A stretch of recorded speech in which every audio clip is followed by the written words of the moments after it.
Without further ado, it is my sincere pleasure to kick off today's Winter Speaker Series talk with Jane Williamson, a longtime friend of the Vermont Historical Societies.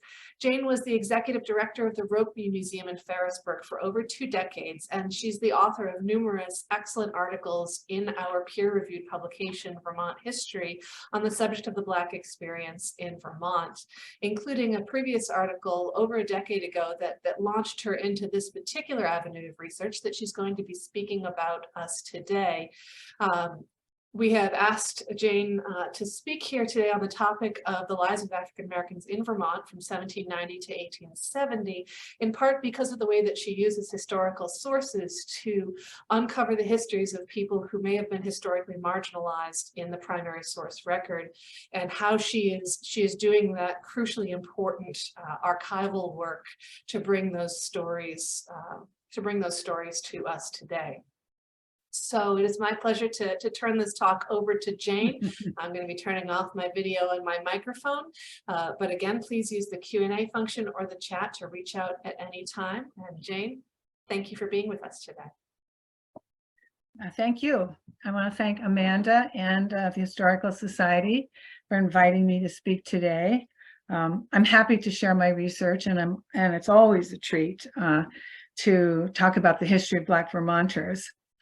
I'm going to try to do this as succinctly as I can today. I really don't want to drone on about, numbers, because some of it's a little technical. And I do hope you'll have a lot of questions and maybe some comments to make so that we can talk about it.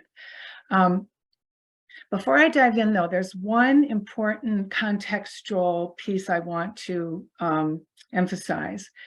It's important to understand that Black Vermonters were outliers.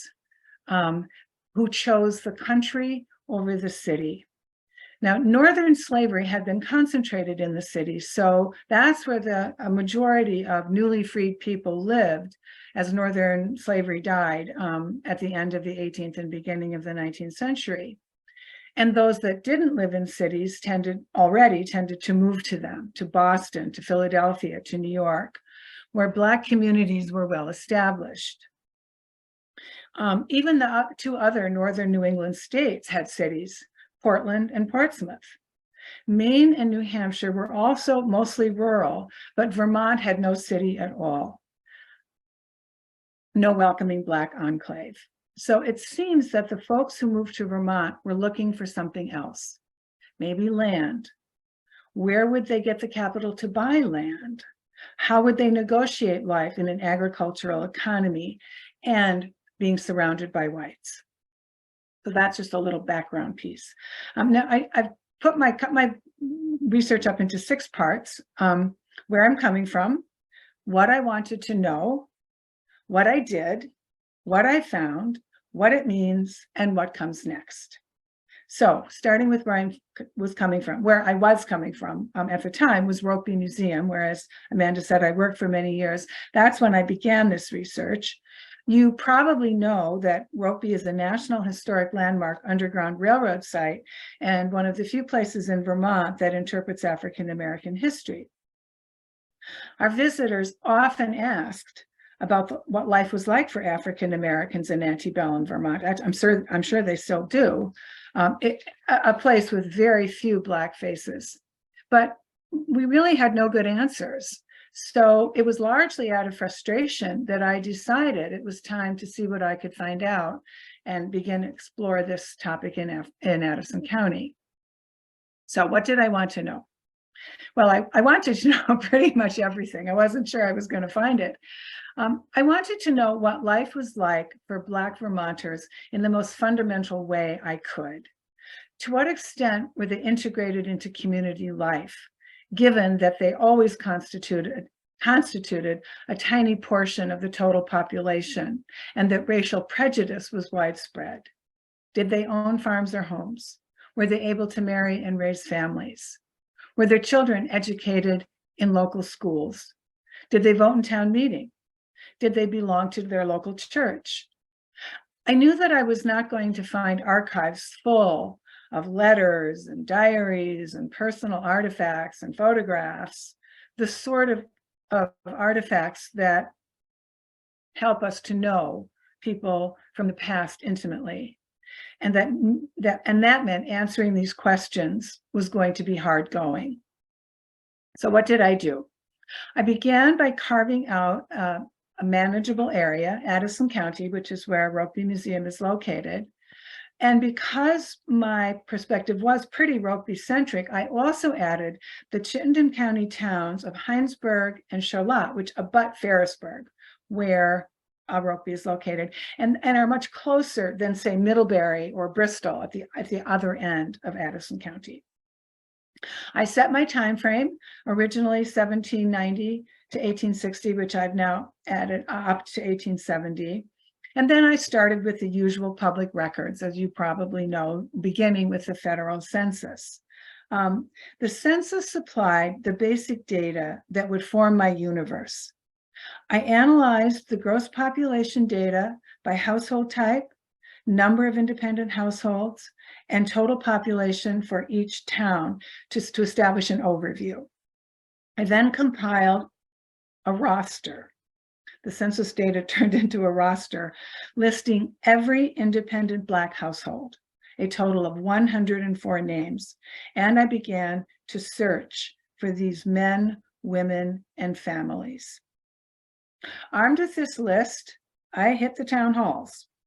Community life in Vermont, antebellum Vermont, took place at the level of the town, both privately and publicly. And town clerks recorded all kinds of individual and town business. Well, that's the theory anyway. The town clerks did not always do such a great job. The record keeping in the 19th century could be pretty lax. And of course, many documents have disappeared over the years, which leaves a kind of a patchwork that can be really frustrating. Still, I have to say, I was very surprised at how much I was able to find. Originally, I thought, okay, I'm going to start this. It could all be over in 2 weeks. And here I am, years later, I'm still working at it. Two other sources, church and probate court records, also proved maddening. Church records are kept in local congregations, and many of these have also disappeared over the years. The churches have lots of other things on their plate besides keeping their own histories. And in Addison County, a courthouse fire in 1852 meant that probate records were pretty much gone, and probate records can really give wonderful insight into family economics and relationships, occupation, domestic life, and they were mostly gone. All right, what did I find? Because I did find quite a lot, as I said, even notwithstanding these fragmentary records. I'll give you a brief summary of what I found, and I haven't, I analyzed this data relatively complexly, and I'm going to try not to bore you with too much of it. But I will refer you to my article. As Amanda said, this work was published in Vermont History back in 2010, if you really want to look at all the charts and tables. So my findings go into two parts, fall into two parts. The basic population data, which I'll summarize briefly, as I said, it can be mind-numbing, and then the more meaty information about property, occupation, marriage, church, family, that sort of thing. The number of African Americans in Addison County increased steadily in the early decades when the state's population was, those early days was growing exponentially. But it peaked in 1810. And I was surprised how early the population in that county, Black folks, peaked in 1810. But the Black residents were not evenly dispersed throughout the county. 3 towns, Ferrisburgh, Middlebury, and Vergennes, together accounted for more than half the aggregate number of Blacks in the county during the period. And if you add Bristol to the mix, you get 2/3 of the African Americans in the county. So they weren't, widely dispersed. Black Vermonters never accounted for even 0.5%, for even 0.5% of the state population from 1790 to 1860. And the percentage among African county towns varied widely. In 1790, African Americans made up 7% of the population in Vergennes and 2.5% of those in Ferrisburgh. Those are, for Vermont, very high percentages. But those high percentages are largely artifacts of the extremely small populations at this early date, especially in Vergennes, which had a population of only 200 in 1790. So 7% of 200 is 14 people. I just want you to keep in mind what a percent can mean when you're dealing with small numbers. And although it started high, the percentage of African Americans in Vergennes declined steadily at every census, from 7% to 5% to 3% to 2%, and finally to 1% in 1860 as the white population grew. And Middlebury provides an interesting counterpoint. It was the largest town by 1810 and had a sizable Black population, but it never had a high percentage of African Americans. 0.9% was the highest in 1820 because its white population was so much larger, many times larger than the population in Vergennes. Persistence, how people stayed in Vermont and continued to be counted in census after census, is something I also looked at. It's obviously an important measure with a big impact on the size of the African American population over time. African American persistence in Addison County declined at every census until 1840, and then improved a bit in 1850 and 1860. But I don't think it was out of line with the overall rate, the rate among white Vermonters.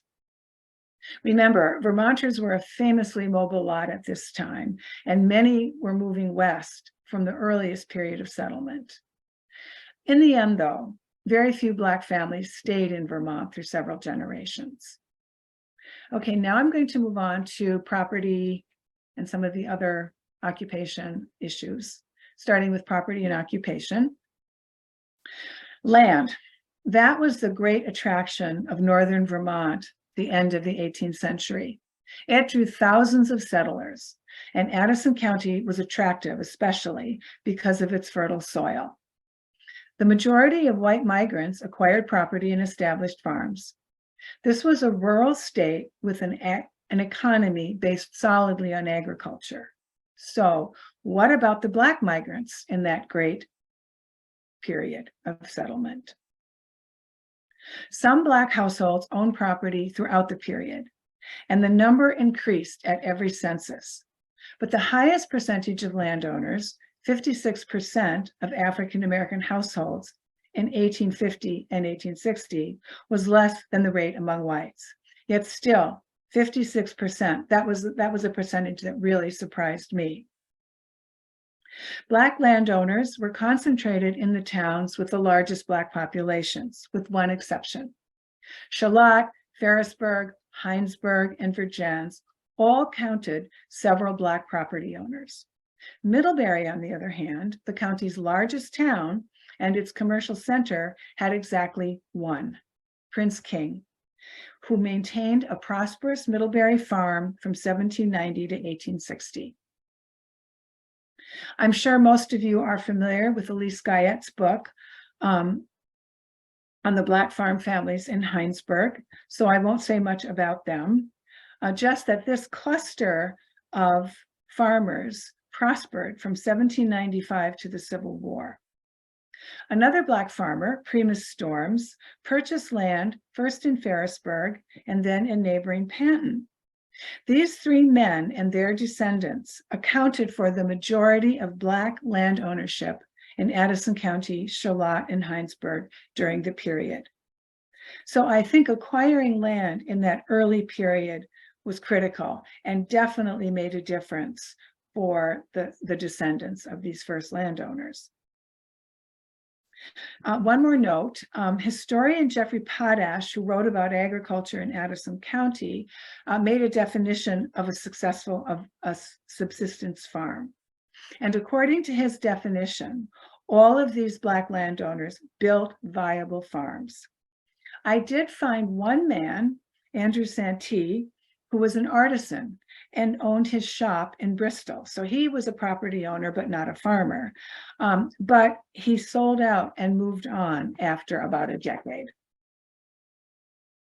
Occupational information is scarce. I found it for only or for less than half of the African-American heads of household from 1790 to 1860, which is a real limitation. The census did not count this information until 1850, but even then it was often left out. These census takers, you want to strangle them sometimes. About a third of Black heads of household were listed as laborers, day laborers, or farm laborers, which is not a big surprise.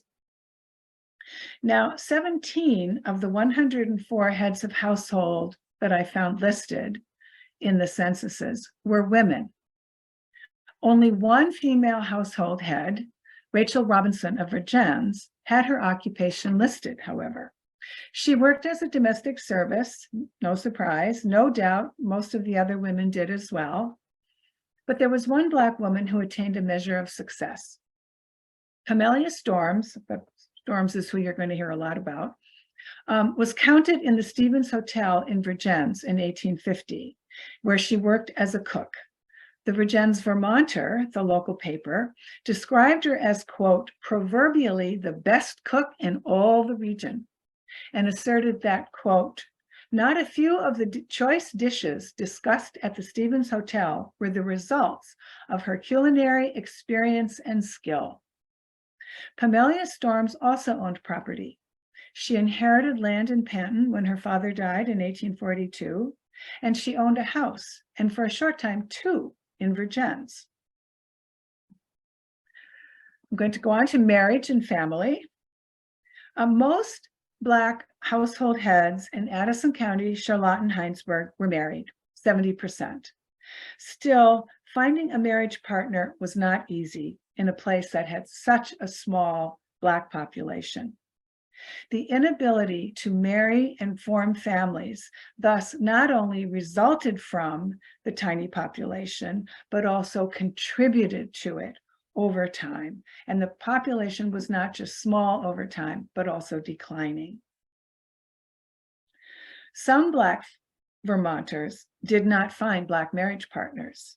8 of the male heads of household in my sample had white wives, despite the taboo against interracial marriage.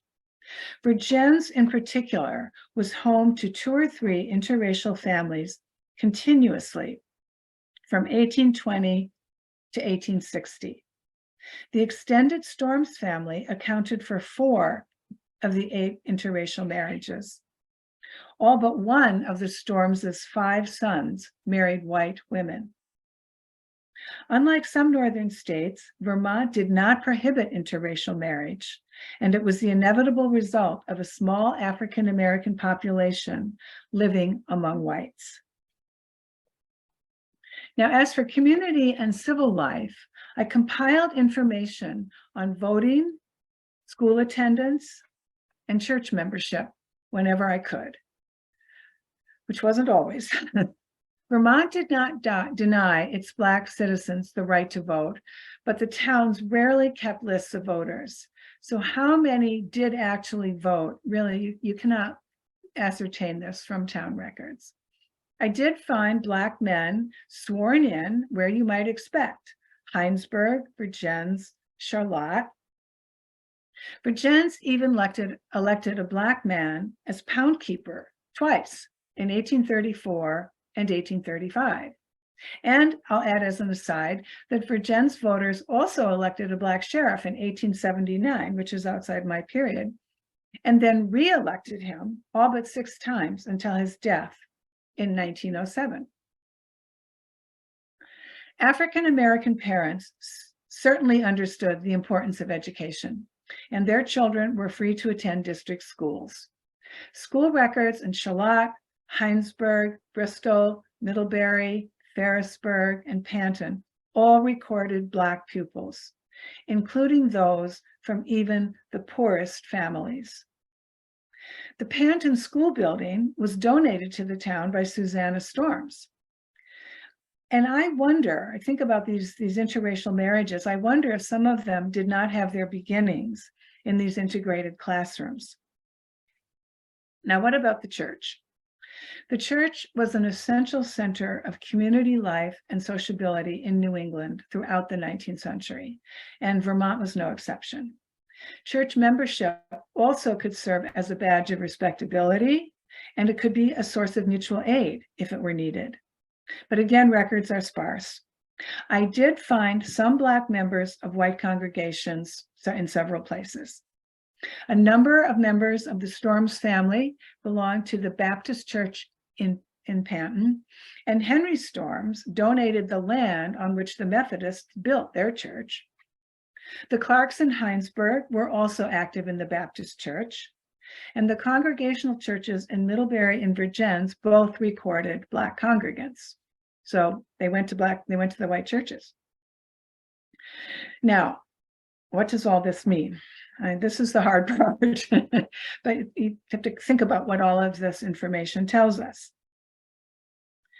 I would say that the degree to which African Americans were integrated into community life in 19th century Addison County, Charlotte, Heinsberg, town, school, church was significant when compared with life elsewhere in the North, especially in northern cities, which is where most people of color lived.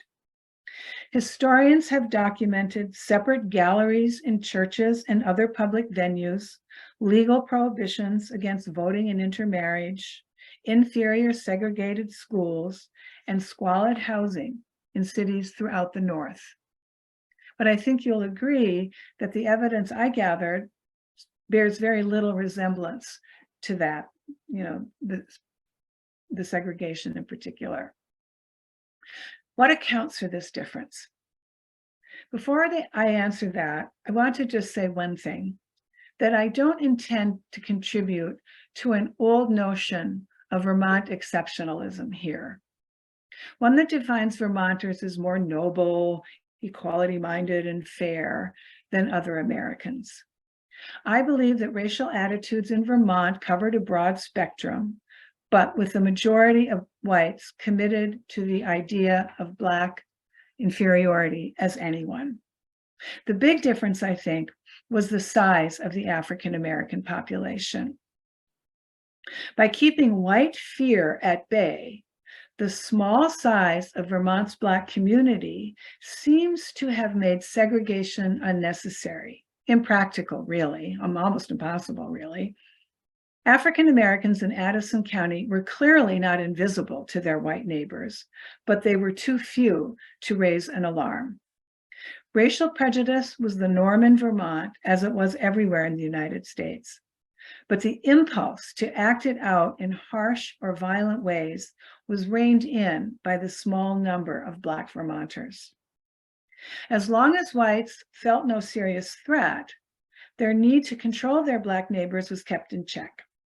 In this way, the size of the Addison County's small African American population was both a blessing and a curse. It was too small to call down the wrath of whites, but it was also too small and critically too scattered to create viable communities. Now, what do we mean by communities? This is a term of art. Historians define a Black community as one that was large enough to support a church and some sort of mutual aid society. Now, if all of the 117 African Americans who lived in Addison County in 1820 had made their homes in Vergennes, let's say, then they might have founded a church or organized for self-help. But their small numbers were scattered through 12 towns that year, leaving most with few or no neighbors of African descent nearby. There were a few of what we might call clusters. I've struggled to find a word because I don't want to use community given its technical definition. We might call clusters, made up primarily of one or two extended families. The Clark and Peters families in Heinsberg, the Freeman and Morocco families in Charlotte, and the Storms family in Vergennes and Panton. Although they persisted through several decades, These family enclaves were not the germ of something larger or permanent. They did not continue to attract new families and expand, but slowly declined as children and grandchildren moved away. Now, barriers don't have to be legal or official to be effective, of course. And this is where the value of the public records breaks down, where we really could use some personal stories.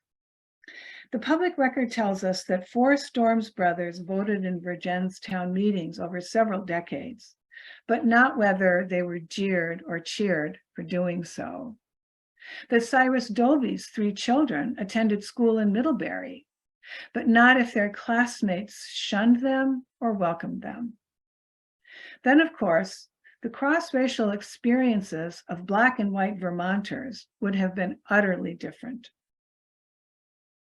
Most white residents would have had little or no contact with Blacks unless they chose to. African Americans, on the other hand, faced unavoidable daily contact with the majority white population in every aspect of their lives: work, school, church, store, street. And for Black Vermonters, these daily interactions ranged from friendship to tolerance to hostility, which they would have done their best to negotiate. All right, now I'm going to talk a little bit about what comes next, something I'm still working on. As I said earlier, it was really gratifying. As I said, I thought this whole thing could have been over in a couple of weeks. So I was really pleased to find at least some answers to the questions I posed in this research. But of course, what does that do? It makes you want to know more. So I started a second phase of work several years ago. I added Franklin, Chittenden, Rutland, Bennington, and Windsor counties. I chose those counties because they had significantly more Black residents than the rest of the state. That is where the majority of Black Vermonters lived. I also extended the time period to 1870. Now, at this point, I have gathered all the names from the federal censuses for these new counties, and I've been able to do some town, church, and probate research in Franklin and Chittenden counties. But getting to places further afield is a problem. It's much easier for me to, hit the places closer to home. When I started, I was looking at, I also want to comment a little bit on how much easier this work has become, and I hope I'll inspire some of you to get involved if you haven't already. When I started, I was looking at blurry microfilm on wonky readers at the UVM library, which I could do for about 2 hours before I got a headache. Then I was able to connect to Heritage Quest, remember Heritage Quest, through my public library. And now, of course, we all have Ancestry, but Ancestry itself has changed hugely. I mean, over the years, they have added so much more information. I find I need to go back and redo some of my earlier work through there. And I just last year got access to newspapers.com, which I am mining. And when you have those two available, you really do have a gold mine at your fingertips. So as of today, I am working away at finding and hoping to understand the lives of Black Vermonters. Thank you. That's my talk.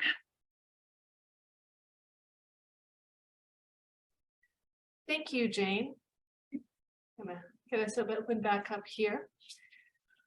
Really appreciate your work and sharing your work with us and the ways in which you got there. We have a couple of questions in the Q&A section. I'm going to read those out, but I'm also going to send a reminder to all of the folks in the audience. If you would like to ask our speaker a question because we're using the webinar version of Zoom, please do so using the Q&A function. You can see there's going to be a little widget down at the bottom of your Zoom bar. Use that Q&A function to ask our questions. You can also use the chat. There was a problem with the chat earlier in the Zoom. It is fixed now, so you can use the chat to ask us a question. So, technical aside, we have a couple of questions in our Q&A function. Heidi asks, was land free if they cleared land and built a claim house? Was that true in 1790? And what about through the 19th century? I'm unfamiliar with that concept. People could sometimes pay for their early settlers could sometimes pay for their land by harvesting the timber, I believe. But all of these people paid for their land. I didn't include this, but I will just say, in the earlier period, I was surprised at how few mortgages they took. Shubal Clark bought his first piece of land, and then he bought a second piece of land and used a mortgage. So I did find some of the Black folks who were buying land using mortgages. And that was, I can't tell you how important that was. If you had this piece of property over the years, your descendants and your, all these folks had access to something that they could mortgage when they needed to. And I found that these mortgages were paid off. So the land got more and more expensive, obviously, from the beginning. So mortgages began to appear more so later than earlier. But the land was not free. Thank you. Our next question is Phil. Did you find any Black veterans of the Revolutionary War among the people you've researched so far? Yes, I could not tell you who they are. I'm sorry to say, but yes, this is something that, as I said, so much has been added to Ancestry. And I used to say, you have to Google everything every 6 months because there's just constantly new stuff coming online. And now, you're going to mostly work through Ancestry. You will find pension requests, and you will find, I'm trying to think, Culpane. I do have Revolutionary War pension requests for, in those early periods, some of the Black Vermonters. In fact, I always thought, how did they even think to come to Vermont? And I think it may have been their service in the war. If they came through the Champlain Valley, which they might have during the Revolutionary War years, they took a look at it and it seemed like, the land, the Addison County soil is very good. That may have given them the idea to return later.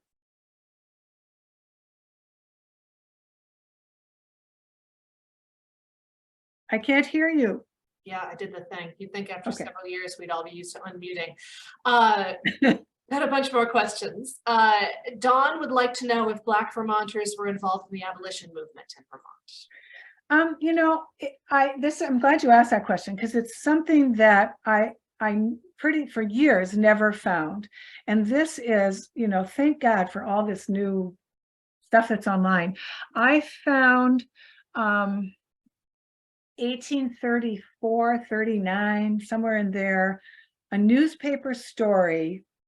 I'm trying to think, it was in the Voice of Freedom, one of Vermont's abolitionist papers, reporting on donations made to the Vermont Anti-Slavery Society. And it included the names of several of the Black farmers in Heinsberg. Some of the Clarks, Peters, I don't remember exactly who, but it was thrilling to me because you have to think those folks were involved, though I've never found their names associated, as a member of the Vermont Anti-Slavery Society. These meetings were held everywhere. There were local anti-slavery societies. Did they come to local meetings? I don't know. People didn't keep records, but that at least gives you some notion that there was Black involvement, because making a contribution, that's more than just attending a meeting, which you could do for free. So that was a great piece of find. I love that. Great, thank you. I'm going to skip slightly out of order and ask a question on a similar topic. Nancy asks, is there any evidence of fugitive slaves passing through Vermont to Canada, which I know you can talk about from your time at Rokeby, Right. But she's also asking if you find any evidence for formerly enslaved people returning to Vermont to settle once they had achieved freedom. No, well, the number of fugitives from slavery who came through Vermont is not large, when you compare it to Pennsylvania or New York or, the board, when you're on the border with a slave state, you're obviously, there's going to be a lot more people. Most of the folks who claim themselves, their lives and their freedom by coming up to Vermont didn't stay here. The folks we know who were sheltered at Rokeby pretty much all moved on. They mostly did not go to Canada. In fact, for them, I think Vermont was a substitute for Canada. It was very close to Canada. Its proximity to Canada and its distance from the South made it quite a safe haven. And in fact, explicitly, Simon, who was sheltered at Rokeby in the 1830s, said explicitly he would prefer not to go to Canada. So I am unaware of folks who went to Canada and came back to Vermont. Thank you. Suzanne asks, are you collecting data for these families and individuals in any particular format, and how can people assist with your research? Well, I'm not sure how you can assist if you've been doing work on your town or your local area. You can send me an email, see if you have, especially if you have in your local historical society, an object or something. When I started, oh God, I had no idea what I was doing. I just plunged in. So I had everything in Word files. I knew nothing about Excel. And then lucky for me, I had someone who came to work for me at Rokeby who was an Excel Nick, I used to call her. And she taught me how to use Excel. So that's what I use. It's easy. You can add and subtract if you're trying to, total up how many people were in this town, because I keep numbers, and then at the bottom you can sum it. So I find that Excel works very, very well for me. I don't know if other people have better ideas. I'm, a bit of a techno dinosaur. So anyway, that's what I use. Thank you.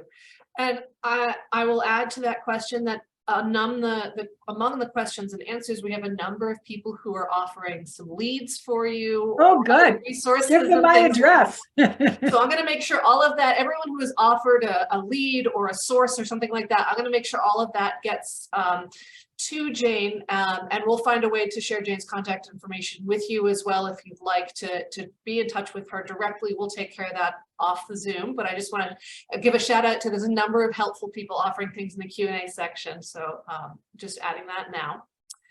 Sarah asks if you found any documentation of negative interactions between white and Black populations in Vermont over the course of your research. Well, I didn't find it, but there are a couple of famous cases. The Brace family, who ended up in Franklin County in St. Albans, Jeffrey Brace.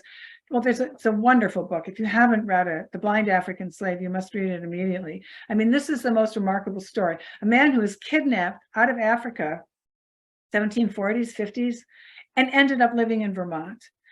He was in Pulteney, I believe. He was somewhere on the other side of the mountains in the more southern part of the state. And he and his wife were harassed quite a bit by their neighbors.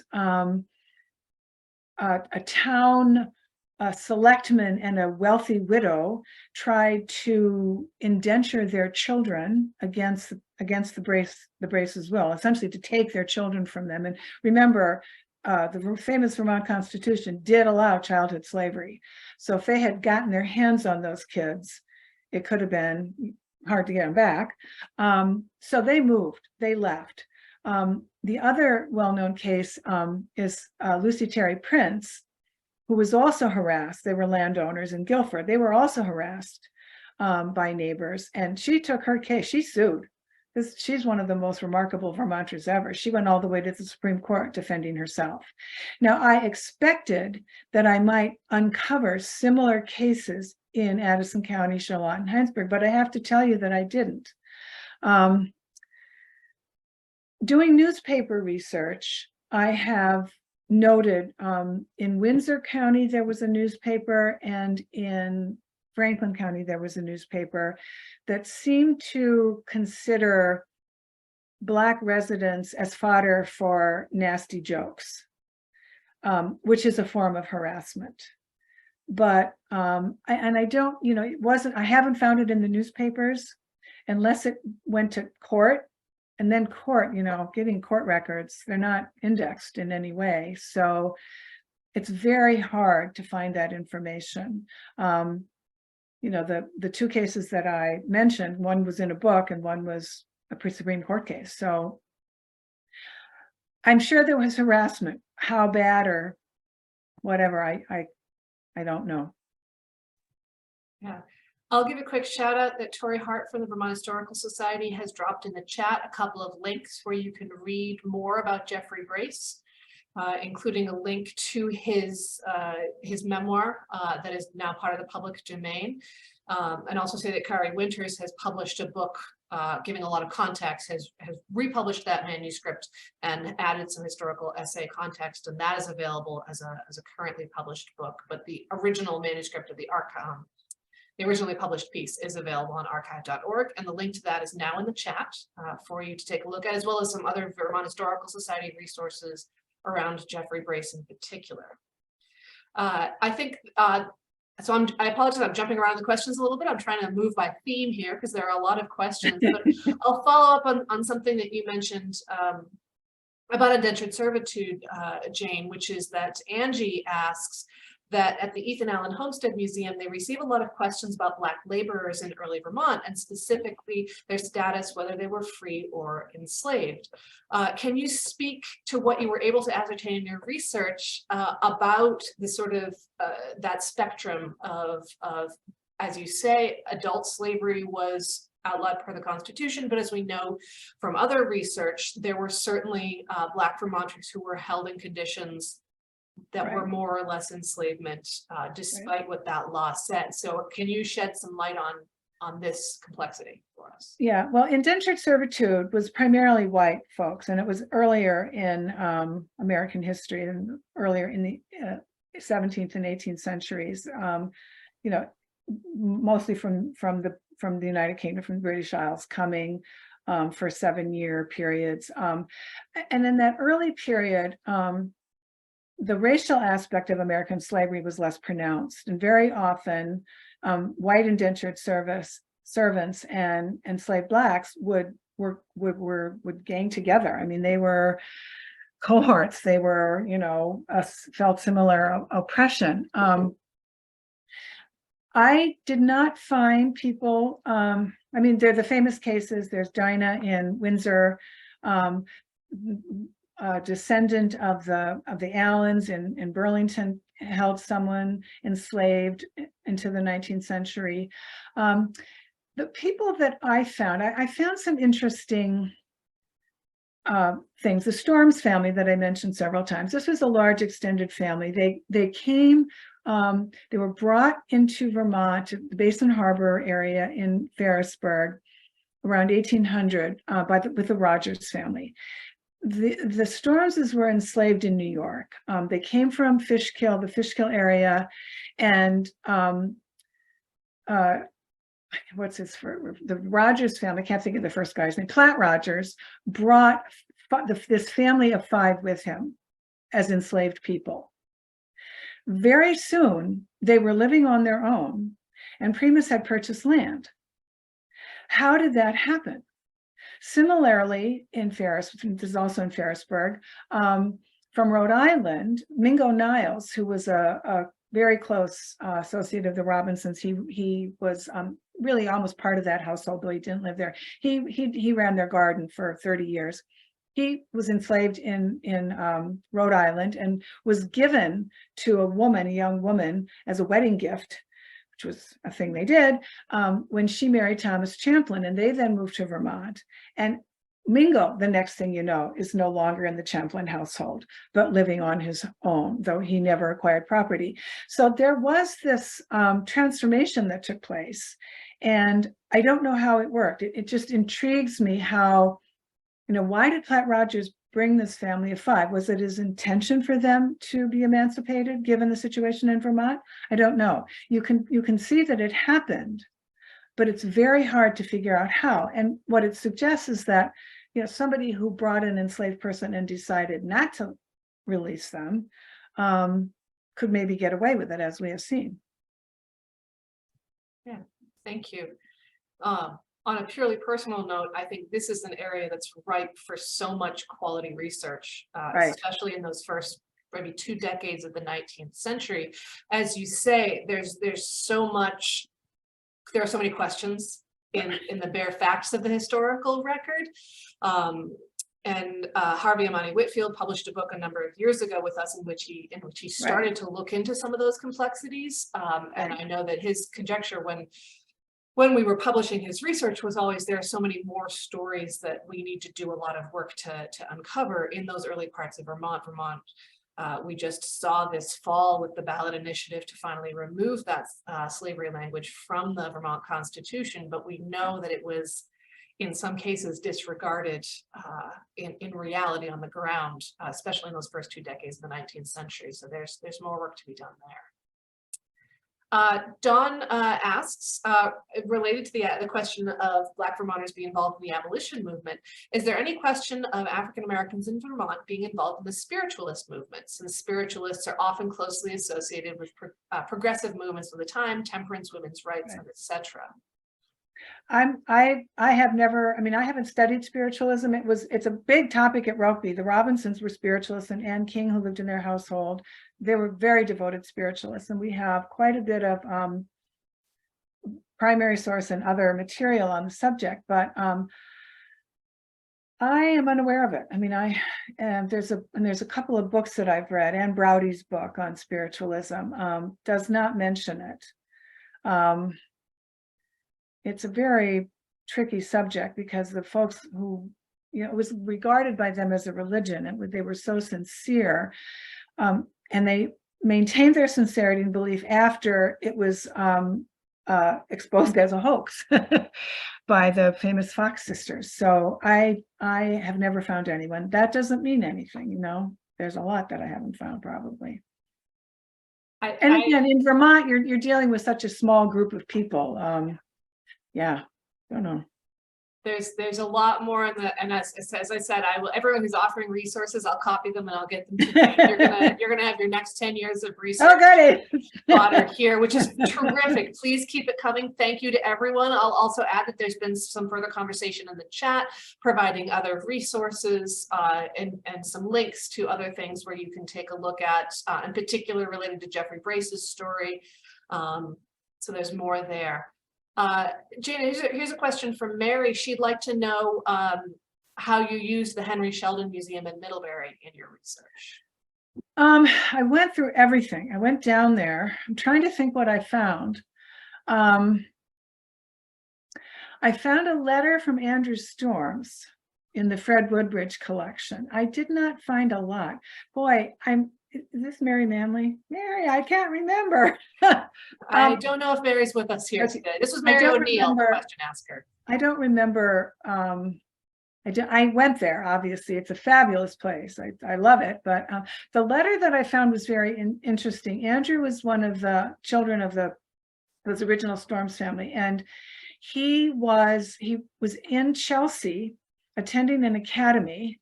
So an advanced education, the average Vermonter did not go on to academy education. And Fred Woodbridge was a lawyer in Virgins, and he was writing to him about helping him to collect on a note. Someone owed him money, and he was trying to get this money so he could pay for another semester's tuition. And Andrew actually worked as a clerk in a business in Virgins, and he may have been looking for a career, an occupation that did not involve hard physical labor. And more power to you, Andrew. That's the one thing I remember from the Sheldon. Thank you very much. Let's see. We have someone who says, thank you for your research. We're trying to find some information on Charles Bowles, B-O-W-L-E-S, an African-American preacher in Huntington in the early 1800s. Have you come across him? Yeah, I have Charles Bowles. He was in the census. Is this from Huntington? There's a group in Huntington working on him. There's a Amy something. The question asker is anonymous, but the question implies that the question asker is part of a group working on this, so it could certainly be those the folks in Huntington know more than I do at this point. Although, as I said earlier, what I really need to do is I need to go back to my roster of people in Addison County and run them all through Ancestry again, because so much has been added since I did that first. And I think I probably have, but really to just in a very systematic way, just take every name and run it through. Charles Bowles, there's a book about Charles Bowles that you can get online. He was an itinerant minister. He traveled all around. He lived in Huntington, but then he moved to upstate New York and he kind of disappeared out of Vermont.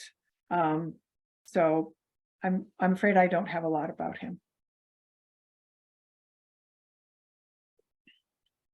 We're running sort of to the end of our questions, so I will just put a quick note if you have, and we're running to the end of our time as well. So if anyone out there has any remaining questions, please make sure you submit them either through the Q&A function or for the chat. And again, there's a lot of good stuff happening in the chat, resources being shared and things like that. Another question asker, thank you for all your work. I know this is outside of your scope, but do you have any information about Rutland City or County yet? Rutland City and County, I have the basic census data at this point. I'm trying to think. I do have one little tidbit. I need to go to Rutland, I need to go to Bennington, and I need to go to Windsor. For me, that's a 2 to 3 hour drive. So that's not something I can go down for a day. I need to somehow, I'm trying to, if I could support my research and just go for a week or two and stay there, then I could get all this done. But newspapers, because I can do that, tapping away here at home. In 1870, there was a significant coalescing of Black, mostly barbers, sort of middle class, more respectable, prominent men, primarily. Well, I think they may have all been men. They were organizing a celebration of the passage of the 15th Amendment to the Constitution, which passed in 1870. And there was going to be this big celebration in Rutland County. And the Rutland papers printed several announcements, and they're great because they list everybody. The president was James L. Taylor, and the arrangements committee, and the speakers committee, and the this committee, and the that committee. All these folks are listed. And I had them, pretty much all of them, through my census work, but this gives you a bunch of information about how, about them. This was something they organized to do. The really annoying thing about these white newspaper people is they didn't really report on the event itself. How many people showed up? What did they say? How did it go? What happened? There's very little. All of this, organizing part leading up to it, and then not a whole lot about when the event actually took place. And actually, that could also partly be, I know I run into this in Addison County, some of those newspapers no longer exist. There are big gaps. I'm looking for that obituary in 1842, and the paper stops in 1841 and then picks up again in 1849. So that's one tidbit. I'm getting there. I hope.